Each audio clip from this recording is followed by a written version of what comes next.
جب میرے پاس لوگ بہت آتے ہیں, اتنی میں نے پابندیاں لگائیں بھائی ان مسئلوں کے لیے میرے پاس نہ آئے, پھر بھی آ رہے ہوتے ہیں, تو وہ یہی ہوتے ہیں کہ حضرت میں نے پیغام بھیجا ہے, لڑکی کے والد مان نہیں رہے ہیں, ایک منٹ, مان نہیں رہے ہیں, تو میں کہتا ہوں یار نہیں مان رہے تو میں کیا کر سکتا ہوں, کہہ رہے کوئی ایسا طریقہ بتائیں کہ مان جائیں.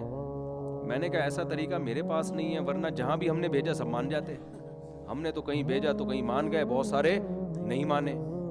تو یہ تو یک طرفہ ہے نہیں نا کہ آپ کہہ رہے میں نہیں رہ سکتا. اس کے لوگ بتا رہے ہوتے ہیں مجھ سے مجھے وہی پسند ہے بس. ابے تجھے وہ پسند ہے, ان کو نہیں تو پسند ہے نا, تو بس کہیں اور ٹرائی مارنا. یہ تھوڑی عمل الانسان ما تمنا. قرآن کہتا ہے انسان کو ہمیشہ وہ نہیں ملے گا جس کی وہ تمنا کرے گا, ورنہ دنیا میں اور جنت میں کوئی فرق نہ رہے. کچھ پسندیدہ چیزیں مل جائیں گی, کچھ نہیں ملیں گی. یہ دنیا ہے, یہ جنت نہیں ہے. یہاں خواہشات قربان کرنی پڑیں گی, اور یہ سوچ کے کیا کرو کہ جن کو ان کی مطلب کی مل گئی وہ بھی مر کے ختم ہو جائیں گے, بڈھا بڈھی ہو کے مریں گے. جن کو مطلب کی نہیں ملی وہ بھی مر مرا کے کیا ہو جائیں گے, ختم. تو انجام سے 10-20 سال کا عرصہ ہے. اور یہ بات خوب ذہن میں رکھو کہ جو ٹھرکی قسم کے ماہرین ہیں نا, ان کا قول ہے یہ, اور زیادہ تر ہماری سوسائٹی میں ٹھرکی لوگ ہی ہیں, تو اس لیے ٹھرک کے حساب سے ہی ہم اصول اور ضابطے بیان کریں گے. وہ یہ کہ عورت, ٹھرکیوں کو اس وقت تک عورت اچھی لگتی ہے جب تک وہ ان کی بیوی نہ بنے. بیوی بننے کے بعد پھر وہ بھی ویسے ہی لگ رہی ہوتی ہے جیسے ہی نارمل ہوتی ہے. جتنی بھی حسینہ ہوگی نا, شادی کے بعد وہ آپ کے جذبات نہیں رہیں گے کہ وہ اتنی حسینہ, وہ میں مر رہا تھا, تو اب وہ نہیں بھائی. وہ تھوڑے دنوں میں کیا ہے, وہ بھی ویسے ہی لگے گی جیسے وہ باقی لگ رہی ہیں آپ کو, بلکہ وہ باقی آپ کو زیادہ اچھی لگنا شروع ہو جائیں گی. یہ والی کم, یہ ٹھرکیوں کی نیچر ہے. اور سوسائٹی میں جو چیز چل رہی ہے وہ زیادہ تر ٹرک ہی چل رہی ہے نا. تو ٹرک کے حساب سے اگر آپ پوزیٹو سوچو گے تو پھر یہ سوچ لیا کرو کہ بھائی جو مل جائے اس پہ شکر ادا کرو, نہیں ملے تو کیا بولو یار میرے مقدر میں یہ تھی نہیں, اور وہ اتنا نہیں ہے جتنا میں سمجھ رہا ہوں. تو جو مل جائے نا, ہمارے حضرت فرمایا کرتے تھے جو بیوی اللہ نے دلا دی ہے جیسی بھی ہو, یہ سوچا کرو کہ اللہ کے علم میں میرے لیے اس سے زیادہ خوبصورت تھی نہیں. یہ بڑی زبردست بات ہے. یہ نہیں کہ دنیا میں سب سے زیادہ خوبصورت ہے یہ تو ظاہر ہے جھوٹ ہو جائے گا. خوبصورت تو ہو سکتا ہے, لوگوں سے پوچھو تو بتائیں گے یار وہ پڑوسن, وہ ایک مولوی صاحب تقریر کر رہے تھے نا, تو وہ جنت کی حور اتنی خوبصورت ہوگی, اتنی خوبصورت ہوگی, اتنی خوبصورت ہوگی, ایک دم جوش میں آ کہتے ہیں یقین نہ ہے فلاں کی بیوی کو جا کے دیکھ لو, اتنی خوبصورت ہوگی. ٹھیک ہے, تو ان کے منہ سے نکل گیا کیونکہ وہ بڑے متاثر تھے. تو یہ نہیں کہ سب سے زیادہ دنیا میں خوبصورت ہی یہی ہے. آپ یہ بولو کہ جتنی عورتیں میرے نکاح میں آ سکتی تھی نا, ان میں جو سب سے خوبصورت تھی اللہ نے اس کو میرے لیے منتخب کیا ہے. اب جتنی حسینائیں دنیا میں گھوم رہی ہیں, آپ بولو وہ میرے لیے ہے ہی نہیں, تو جو چیز میرے لیے نہیں ہے اس پہ سوچنا بے وقوفی ہے یا نہیں ہے. اب دیکھو بادشاہوں کی عورتیں بڑی خوبصورت ہوتی ہیں نا, شہزادیاں, لوگ دبئی اور عرب امارات اور وہ یوٹیوب پہ دیکھ رہے ہوتے ہیں وہ شہزادی اور فلانی ڈمکانی, تو کسی کو حسرت ہوتی ہے؟ اس لیے نہیں ہوتی کہ یار رائل فیملی کے تھوڑی ہیں ہم لوگ, یہی سوچ کے صبر کرتے ہیں نا. ابے ہم لوگ کوئی رائل فیملی کے تھوڑی, ہم رکشے, ٹیکسی, غریب غربا, بھینس, گائے, مرغی, انڈے, دہی, پیٹرول مہنگا ہو گیا, یہی ٹینشن ہے نا ہماری. تو بس لوگ دیکھتے ہیں, ٹرکی قسم کے لوگ ان عورتوں کو دیکھتے ہیں کہ بڑی خوبصورت. ایسا نہیں ہوتا کہ وہ اس پہ پاگل ہونا شروع ہو جائیں. کیوں؟ ان کو امید ہی نہیں ہے کہیں سے بھی. یا فلمی ایکٹریسز جو ہوتی ہیں وہ تو ایک چھانٹ کے حسین ترین لڑکیوں کو لاتے ہیں نا فلم میں, تو لوگ فلمیں بھی دیکھتے ہیں, اور فلمیں دیکھنے کے بعد ان کو وہ ہیروئنیں اچھی بھی لگ رہی ہوتی ہیں, اس کے بعد یہ نہیں کہ نیند اڑ گئی, یار میرا تو دل آ گیا اس کے اوپر, اتنی خوبصورت ہیروئن, اب میری راتوں, مجھے کوئی فون کر رہا ہو مفتی صاحب میری مادھوری سے شادی کرا دو یار کسی طریقے سے, میں ٹینشن میں آ گیا ہوں. ہمارے زمانے کی تھی, اللہ معاف فرمائے, ہم نے بھی توبہ کر لی تھی, تو مفتی صاحب میری شادی کرا دو اس سے, میں ٹینشن میں آ گیا ہوں, اتنی خوبصورت, اور میں کوئی بھی ٹینشن میں نہیں آتا. حالانکہ آپ جن انٹیوں پہ عاشق ہو رہے ہو, یہ جو ہیروئنز ہیں یہ تو ان سے کئی گنا زیادہ خوبصورت, ان کو خوبصورتی کے ایوارڈ ملے ہوئے ہوتے ہیں. ٹینشن کیوں نہیں لیتے؟ آپ کو پتا ہے یار یہ ہماری اوقات نہیں ہے, ٹھیک ہے نا. ہم پیٹرول کے مہنگا ہونے سے ٹینشن میں آتے ہیں, تو کوئی فلمی ہیروئن اس آدمی کو لفٹ کرائے گی نہیں جو ڈیزل مہنگا ہونے سے ٹینشن میں آ رہا ہے.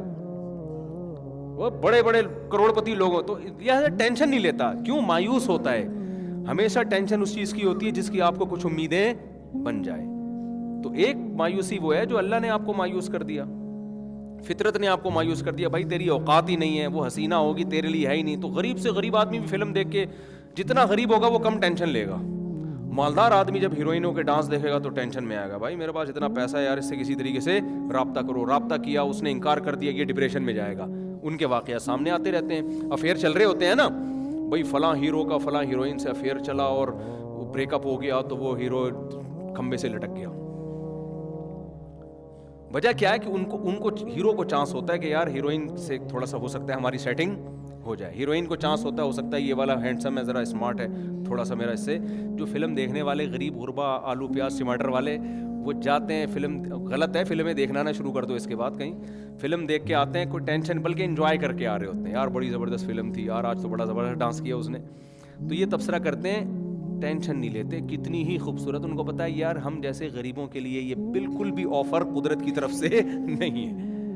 تو یاد رکھو, جہاں فطرت نے مایوس کر دیا جیسے وہاں مایوس ہوتے ہو, تو جہاں شریعت مایوس کرتی ہے وہاں بھی مایوس ہو جایا کرو. شریعت نے کیا کہا, آپ جہاں آپ کا جو آپ کے لیول کی ہے, جو ہاں کر دے وہ ہے آپ کے مقدر میں, اور جو آپ کو نہیں ملی تو سمجھ لو, نبی صلی اللہ علیہ وسلم کی صحیح حدیث ہے, وَعْلَمْ أَنَّ مَا أَخْطَأَكَ لَمْ يَكُنْ لِيُصِيبَكَ, جو چیز تمہیں نہیں ملی. آپ نے حضرت عبداللہ بن عباس کو گھوڑے پہ سواری پہ آپ کے پیچھے بیٹھے ہوئے تھے, آپ نے فرمایا کہ یقین کر لے جو چیز تجھے نہیں ملی نا, یہ ہو ہی نہیں سکتا تھا کہ تجھے مل جائے وہ, کیونکہ رفعت الاقلام وجفت الصحف. آپ نے فرمایا کہ اللہ نے تقدیر لکھنے کے بعد نا اس قلم کو اٹھا کے رکھ دیا ہے اور اس کی سیاہی خشک ہو چکی ہے. عرب جب لکھتے تھے نا تو گیلی سیاہی کو تو چینج کر سکتے تھے, خشک سیاہی میں چینجنگ نہیں ہوتی تھی. تو آپ نے فرمایا صحیفہ بھی خشک ہو گیا ہے, اور جس قلم سے تقدیر لکھی ہے وہ قلم بھی اللہ نے توڑ دیا ہے. تو میرے اور آپ کے مقدر میں جو لکھی ہوئی ہے, جو اللہ نے لکھ دی, جو جیسی ہے, بس سمجھ لو کہ وہ آپ کے لیے سب سے بہتر یہی تھی. باقی آپ ٹینشن میں چلے جاتے ہو کہ بھائی وہاں بھی چانس تو تھا نا, تو چانس آپ کو لگ رہا ہے تھا, لیکن جس کا تقدیر پر ایمان ہوگا اسے یقین ہوگا کہ وہاں چانس نہیں تھا. تو جب مایوس ہو گئے, تو اس لیے جو مل گئی اس کے بارے میں سوچا کرو کہ اللہ کے علم میں اس سے خوبصورت, اس سے بہتر میرے لیے تھی ہی نہیں. باقی جتنی حسین لیلائیں ہیں, تو وہ جب مجھے ملنا مقدر ہی نہیں ہے تو ان پہ یہ ایسا ہی ہے جیسے فلم دیکھ کے میں رو رہا ہوں بیٹھ کے کہ یہ مجھے کیوں نہیں ملی. تو وہاں نہیں روتے نا, کوئی فلم میں رونے کا سین آئے گا تو روئے گا, اس پہ تھوڑی روئے گا کہ یار یہ مجھے کیوں نہیں ملی, بھائی وہ ہے ہی نہیں میرے لیے. تو تقدیر کا سوچے بغیر انسان ٹینشن سے نہیں نکل سکتا, اور تقدیر ایک اٹل حقیقت ہے, یہ صرف موٹیویشن کے لیے نہیں ہے, بلکہ اللہ نے بتا دیا ہے کہ جو چیز تمہیں نہیں ملی وہ ناممکن تھا کہ تمہیں مل جاتی, اور جو ملی ہے وہی ملنی تھی, یہ بھی ہے اس میں. آدمی کہتے ہیں نا کہ چلو یار وہ نہیں ملی تو یہ تو نہ ملتی نا کم از کم, یہ بھی ایک ٹینشن ہے. لوگ ڈبل ٹینشن ہے نا, ایک تو یہ ہوتا ہے کہ چلو وہ نہیں ملی تو پھر یہ کیوں ملی, تو بھائی یہ مقدر میں تھی اس لیے یہ ملی ہے. تو بس یہی ہے. ہاں جب تک ناقابل برداشت ہو جائے تو پھر اسلام میں اس کا ایک طریقہ ہے کہ وہ تو پھر ہم بتاتے رہتے ہیں اس میں. تو اصل یہی ہے کہ بھائی جو ہے سمجھو اللہ کے علم میں میرے لیے اس سے بہتر کچھ بھی, جتنا اللہ نے پیسہ دے دیا نا اس کے بارے میں سوچا کرو کہ اللہ کے علم میں میرے لیے یہ بہت زیادہ ہے. بس یہ واقعہ سنا کے بیان ختم کرتا ہوں. ایک ہمارے حضرت کا واقعہ خوب سنو, اب تو یہ واقعے پہ اور سند مہر لگ گئی ہے. ہمارے شیخ حضرت مفتی رشید احمد صاحب رحمہ اللہ تعالیٰ اپنی اہلیہ کو ڈاکٹر کے پاس لے کر گئے. بہت دفعہ میں نے یہ واقعہ بیان کیا ہے. تو ڈاکٹر نے کہا بھائی ان کو پھل کھلائیں, کچھ وائٹامنس کی کمی ہے تو آپ پھل کھلائیں. حضرت فرماتے ہیں میری تنخواہ اتنی کم تھی مدرسے میں, دارالعلوم کورنگی کے شیخ الحدیث تھے, بخاری پڑھاتے تھے. یہ جو لوگ مولویوں پہ طنز کرتے ہیں نا, مولوی یہ مولوی وہ, تب کبھی مدرسوں میں آگے مولویوں کی حالت دیکھو پتہ چلے گا, جو صحیح مدرسے ہیں. اتنا علم اور اتنی محنت, اس کے بعد تنخواہیں بہت تھوڑی. تو دارالعلوم کورنگی جیسے مدرسے کے شیخ الحدیث تھے, اور کہتے ہیں کہ میرے پاس پھل کھلانے کے پیسے نہیں تھے. تو حضرت کہتے ہیں کہ ڈاکٹر نے جب کہا کہ ان کو پھل کھلائیں, تو حضرت کہتے ہیں میں نے سوچا بھائی کہ اللہ نے اگر مجھے میری گھر والی کو پھلوں کی ضرورت ہوتی تو اللہ پیسے بھی دے دیتا. اللہ نے نہیں دی, اس کا مطلب میری گھر والی کو ضرورت نہیں ہے. اچھا عورتیں بھی شکر گزار ہوتی تھیں, تو انہوں نے بھی کہا کہ بھائی میرے میاں کھلا سکتے ہیں تو نہیں کھلا سکتے تو بس اسی میں ٹھیک ہو جائیں گے انشاءاللہ, ٹھیک ہے نا, اگر اللہ نے ٹھیک کرنا ہوگا. حضرت کہتے ہیں میں نے ڈاکٹر پہ طنز نہیں کیا, میں نے کہا ڈاکٹر اپنے علم کے لحاظ سے صحیح بات کہہ رہا ہے, جو اس نے نالج ہے, لیکن ہمیں تو اللہ نے اگر ضرورت ہوتی تو دے دیتا, تو نہیں دیا تو اس کا مطلب ایسے ہی ٹھیک ہے. اب جا کے حضرت کی اہلیہ کا, جن کو ہم پیرانی صاحبہ کہا کرتے تھے, انتقال ہوا ہے 96 یا 97 سال کی عمر میں, نہیں آ رہی بات میرا خیال ہے, اور جو پھل کھانے والے تھے وہ 50 60 سال میں چلے گئے, ٹھیک ہے نا.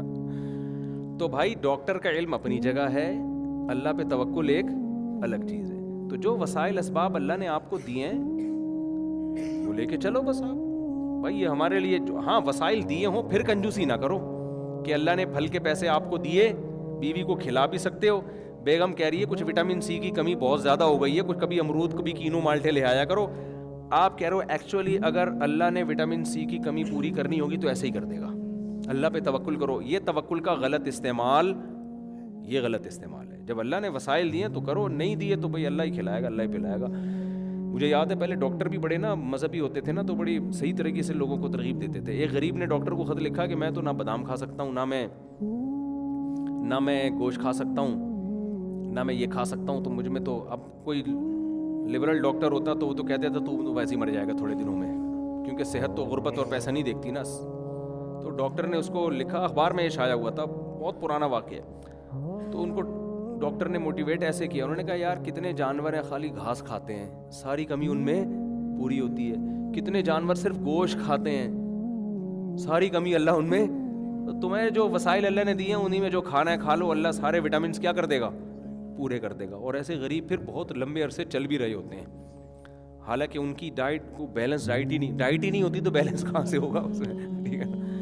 تو آپ اسباب ضرور اختیار کریں, لیکن جتنے اللہ نے آپ کو وسائل دیے ہیں اس چادر سے آگے نکلنے کی کوشش نہ کریں, اور پھر اس میں اللہ پہ توکل کریں, تو اللہ انشاءاللہ سارے مسائل حل کرے گا. اللہ تعالیٰ کر دیتے ہیں جو اللہ پہ, وَمَن يَتَوَكَّلْ عَلَى اللَّهِ فَهُوَ حَسْبُهُ, اللہ کہتے ہیں جو مجھ پر اعتماد کرے گا میں اس کے لیے کافی ہوں, تو اللہ کافی ہو جاتے ہیں.